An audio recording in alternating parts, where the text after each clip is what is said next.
La guerre continue de s'étendre en Europe. Elle s'approche des frontières de l'Union soviétique alors que l'armée de ce pays n'est pas prête à livrer une guerre à grande échelle. Son armée de terre et sa marine sont en pleine phase de modernisation. Cela pousse ses dirigeants à gagner du temps avant leur inévitable entrée en guerre contre l'Allemagne.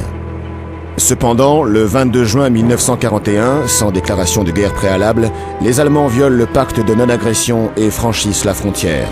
Grâce à l'effet de surprise, les envahisseurs plus puissants remportent de nombreuses victoires dans les premiers jours. Les troupes soviétiques battent en retraite sur tout le front. Mais la résistance acharnée des soldats et le transfert réussi des industries lourdes jusqu'aux terres plus sûres de l'est de l'Oural perturbent les plans du haut commandement allemand. La guerre éclair s'enlise et l'armée allemande ne parvient pas à respecter son plan de marche. Ses objectifs clés ne peuvent être atteints. Les Allemands s'enfoncent néanmoins en direction de Moscou. La guerre devient un âpre combat dans lequel chaque mètre carré gagné se paie chèrement. Pour la première fois depuis le déclenchement des hostilités, une défaite allemande devient envisageable.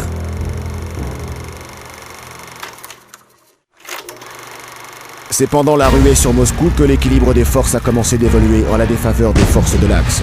L'Allemagne subit à cette occasion sa première défaite stratégique et perd toute chance d'infliger une défaite rapide à l'URSS. En Afrique du Nord également, les Allemands et leurs alliés italiens ne progressent plus.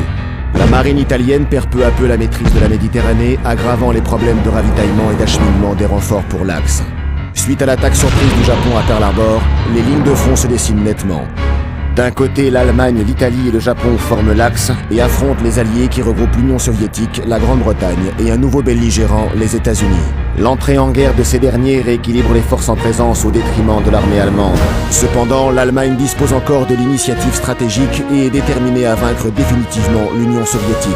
L'affrontement entre les deux pays culmine à Sébastopol. La chute de la ville signifierait bien plus qu'une simple victoire. Assiégée depuis 11 mois, Sébastopol est devenu le symbole de la farouche résistance de l'armée rouge.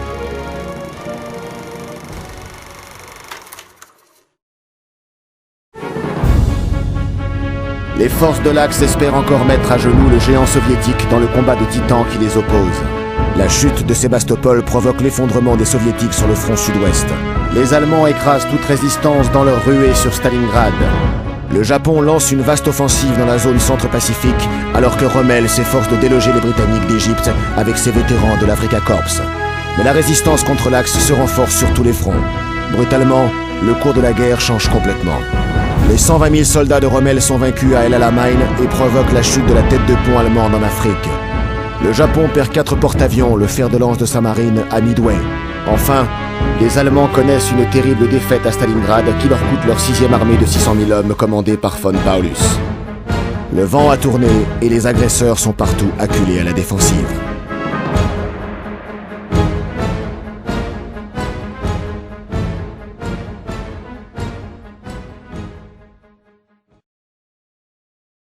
Les Alliés ont repris l'initiative.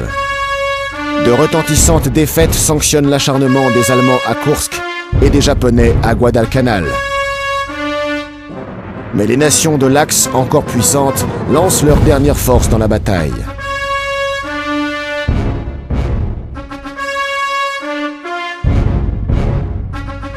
Après avoir vaincu les Allemands en Hongrie, le haut commandement soviétique lance une opération décisive sur le front de l'Est.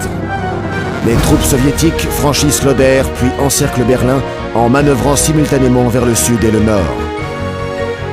L'assaut final sur la capitale allemande vient de commencer. Les soviétiques mettent un terme définitif à la guerre contre l'Allemagne en écrasant les derniers défenseurs de Berlin.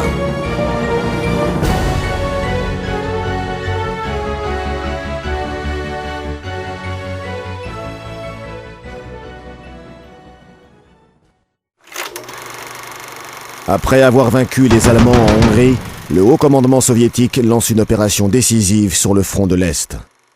Les troupes soviétiques franchissent l'Oder puis encerclent Berlin en manœuvrant simultanément vers le sud et le nord. L'assaut final sur la capitale allemande vient de commencer.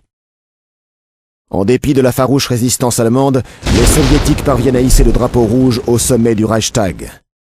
C'en est fini de la fière armée allemande. Une rencontre historique entre les Soviétiques et les Américains intervient sur l'Elbe. Les Allemands signent leur capitulation sans condition à Reims, en France, le 7 mai 1945, jour de la victoire finale en Europe. Cette longue guerre sanglante connaît enfin une heureuse conclusion. Les opérations combinées des Alliés ont permis de remporter une victoire totale. Pendant de longues années, les États-Unis d'Amérique, le Royaume-Uni et l'Union soviétique se sont battus côte à côte contre l'Axe et ont su se sublimer pour l'emporter.